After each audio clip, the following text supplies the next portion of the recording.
Hello everyone, welcome back to my YouTube channel Vidyasagar. Today we shall learn about linear momentum. Linear momentum ये physics का topic है, ठीक है, जिसको कि संवेग कहा जाता है। चाहे रेखीय संवेग कहें या ओनली संवेग, दोनों एक ही बात है। यानी लीनियर मोमेंटम को मोमेंटम भी कहा जाता है, ठीक है। हम लोग ये कॉमन एक्सपीरियंस की बात देखते हैं कि जैसे मान लो कि टू बॉडीज है, दो वस्तु, दो object, there masses are different, उसका मास डिफरेंट है, अलग अलग है। जैसे मान लो कि एक का मास, ये एक बॉडी है जिसका मास है m1 और ये एक दूसरा बॉडी है, ये है m2। और क्या, तो m1 is greater than m2 है। फर्स्ट ऑब्जेक्ट का मास ग्रेटर है सेकंड वाले से, ठीक है। एंड दोनों वस्तु जो है वह सेम वेलोसिटी से मूव कर रहा है। बात समझ में आई? दोनों का मास हुआ अलग अलग। फर्स्ट ऑब्जेक्ट का मास ग्रेटर है और सेकंड वाले का लेस है, यानी स्मॉलर मास है, और दोनों सेम वेलोसिटी से मूव कर रहा है, ठीक है। और हम लोग ये चाह रहे हैं कि उसको रेस्ट में, यानी उसको स्टॉप किया जाए, उसको विराम में लाया जाए। तो अब ये सोचो किस पर ज़्यादा फोर्स लगाना होगा। इसका मतलब कि जैसे मान लो कि अगर एक मोटरसाइकिल और एक साइकिल वाला है, तो जानते हो कि मोटरसाइकिल का मास ज़्यादा है, साइकिल का मास कम है। लेकिन अगर दोनों सेम वेलोसिटी से आ रहा है तो हम लोग क्या पाएंगे? रोकने के लिए क्या करना होगा? फोर्स लगाना होगा, फोर्स अप्लाई करना होगा। ये प्रॉपर्टी फोर्स का ही है, उसको रोक सकता है या उसको और तेज कर सकता है, ठीक है। लेकिन एक चीज़ ये सोचने की बात है कि अगर दोनों को रोकें एक ही समय में, ये न कि एक को ज़्यादा समय दें एक को कम, दोनों को चाहे एक ही समय में रोकने के लिए, तो ज़्यादा फोर्स किस पर लगाना होगा? तो ये साधारण सी बात है, ये कॉमन एक्सपीरियंस की बात है कि मोटरसाइकिल पर हमको फोर्स ज़्यादा लगाना होगा, ठीक है। अब अगर मान लो, ये तो समझ गए कि उस पर फोर्स ज़्यादा लगाना होगा, उस पर जिसका कि मास ज़्यादा है।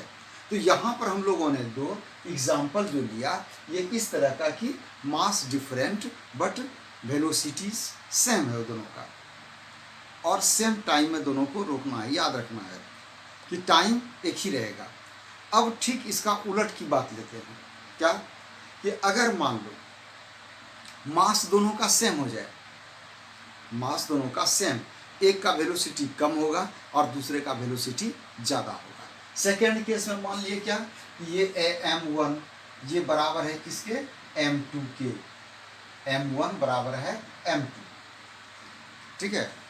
यहाँ पर क्या है कि दोनों का मास सेम है, तो मतलब ये कह सकते हैं कि if two bodies of the same mass are moving with different velocities.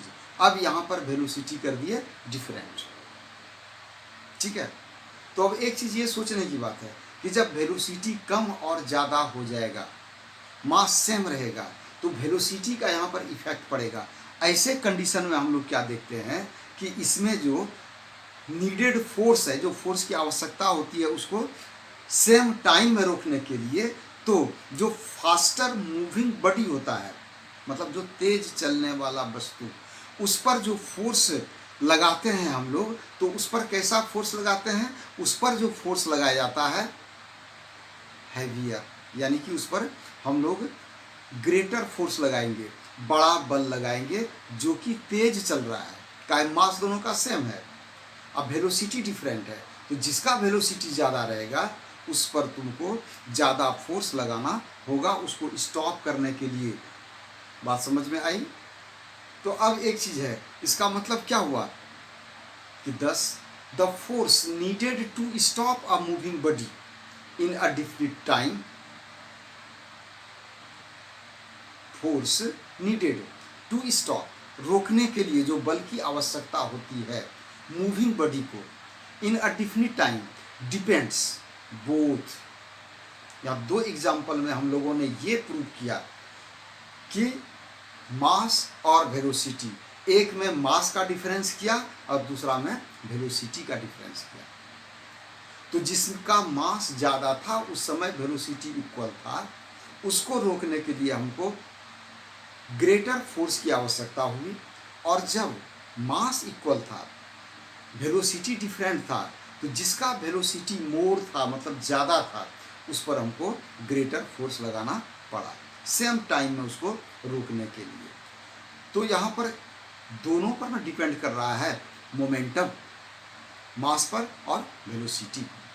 वही चीज़ को जानना हम लोग चाह रहे हैं कि डिफिनिट टाइम में अगर उसको हम मूविंग ऑब्जेक्ट को स्टॉप करना चाहते हैं, तो यह डिपेंड करता है फोर्स किस पर डिपेंड कर रहा है, both on the mass of the body and its velocity.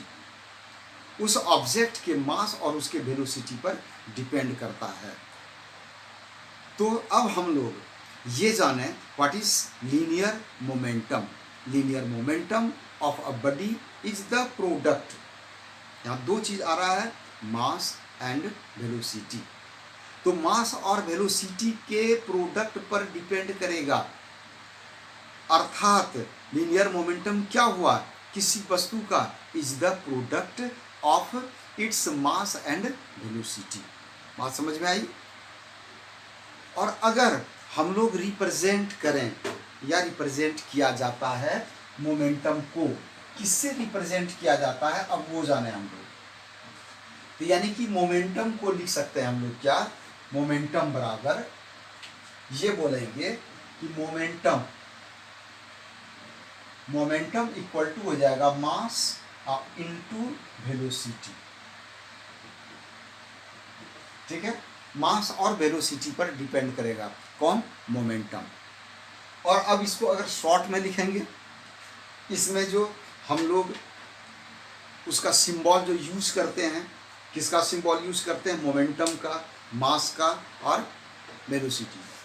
तो जैसे मोमेंटम को लिखा जाता है P इक्वल टू मास हो गया m और वेलोसिटी हो गया v। यानी ये कह सकते हैं कि momentum is the product of mass and velocity. ठीक है, मोमेंटम को स्मॉल p से रिप्रेजेंट किया जाता है, ये चीज हो गया।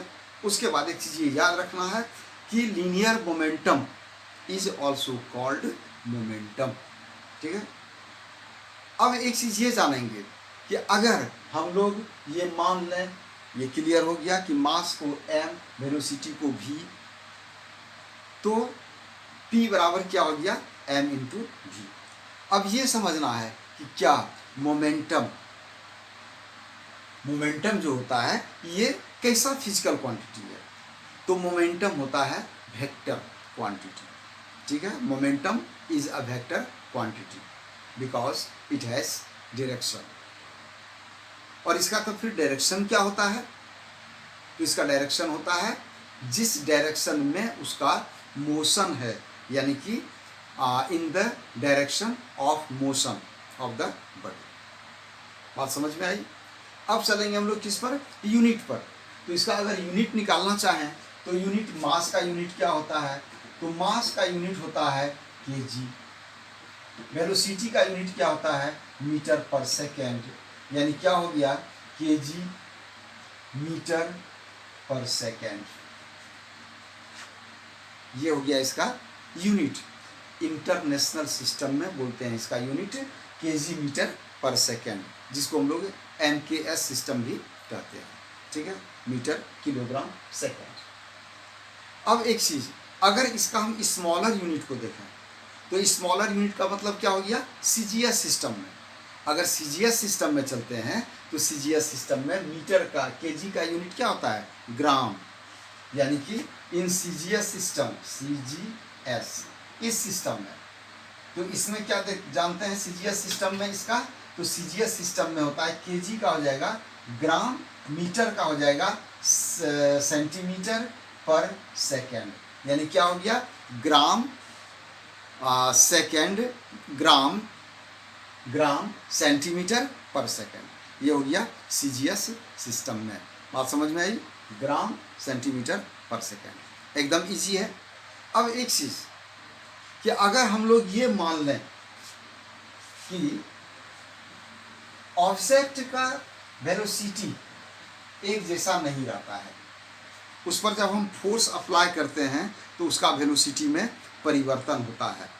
ठीक है, मतलब क्या हुआ कि अगर हम लोग उस ऑब्जेक्ट पर मूविंग बॉडी है और उस पर फोर्स अप्लाई कर दें तो क्या हो सकता है, चाहे तो वो ऑब्जेक्ट क्या होगा, धीरे धीरे जाकर रुक जाएगा, या फिर क्या होगा, या तो फिर उसका वेलोसिटी बढ़ भी तो सकता है, जिसको हम लोग क्या बोलते हैं, एक्सेलरेशन। बात समझ में आई? तो इसका मतलब ये हो गया कि वह एक्सेलरेट होगा या डिसेलरेट होगा। ठीक है ना? तो जब मान लो कोई मूविंग ऑब्जेक्ट पर फोर्स लगाया तो उसके वेलोसिटी में चेंजिंग आएगा। अब ऐसा मान लेते हैं कि कोई ऑब्जेक्ट है जो मूव कर रहा है, ये ऑब्जेक्ट मूव कर रहा है, इस पर फोर्स अप्लाई कितना किया, एफ फोर्स अप्लाई किया, मूविंग ऑब्जेक्ट है, and let the initial velocity of the object, initial velocity, इसका मान लिया कि इनिशियल वेलोसिटी, तो इनिशियल वेलोसिटी हम लोग क्या मानते हैं, u, और सपोज इसका मास क्या है तो ये m है। ठीक है, और ये फोर्स जो अप्लाई किया t सेकेंड तक के लिए, मतलब टाइम कितना, तो t सेकेंड, ये हो गया फोर्स, ये टाइम t सेकेंड तक इस ऑब्जेक्ट पर अप्लाइड है। तो इनिशियल वेलोसिटी इसका u मान लिए, और फाइनल वेलोसिटी, तो इसका फाइनल वेलोसिटी लेट क्या v है ये।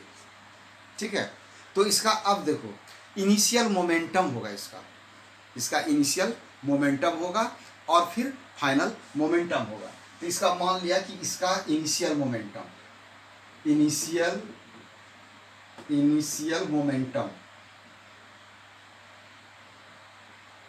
ये बराबर क्या हो जाएगा, तो mu होगा, और फाइनल मोमेंटम ये क्या होगा, mv होगा, क्योंकि इसका फाइनल वेलोसिटी क्या है, v है।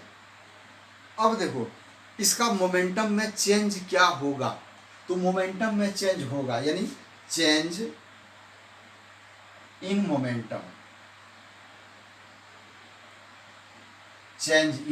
मोमेंटम, ये बराबर हो जाएगा mv माइनस mu। ठीक है, और एक चीज क्या बोले थे हम लोग कि फोर्स कितने समय के लिए इस पर अप्लाई किया है, t सेकेंड के लिए, तो उस t सेकेंड में इतना सा का इसमें चेंज हुआ। ठीक है, मोमेंटम में यही चेंज हुआ। अब अगर हम ये जानना चाहेंगे कि rate of change of momentum, तो अब ये क्या होगा, rate of change of momentum,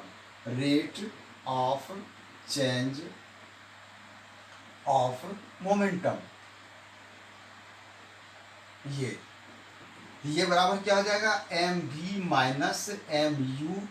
चूंकि t सेकेंड में इतना सा का चेंजिंग हुआ है, तो जब t सेकेंड में आए तो इसको t सेकेंड से डिवाइड किया जाएगा, ये कितना आ जाएगा, बाय t।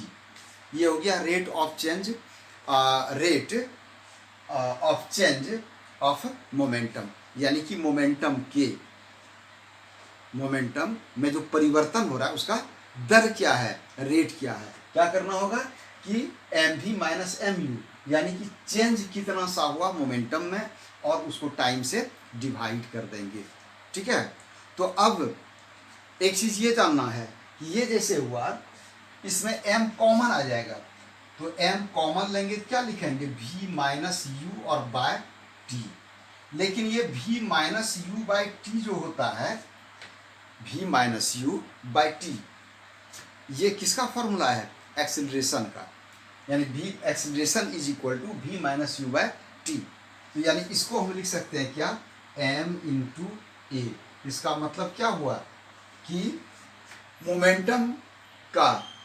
मोमेंटम के परिवर्तन की दर, ये बराबर क्या हो जाता है, तो मास इंटू एक्सेलरेशन, एक को क्या कहते हैं, एक्सेलरेशन, यानी हो गया मास इंटू एक्सेलरेशन। इसको लिख सकते हैं कि मास इनटू एक्सीलरेशन, ये बराबर हुआ, क्या हुआ, तो rate of change of momentum, rate of change of momentum, ये बराबर क्या हुआ, मास इनटू एक्सीलरेशन।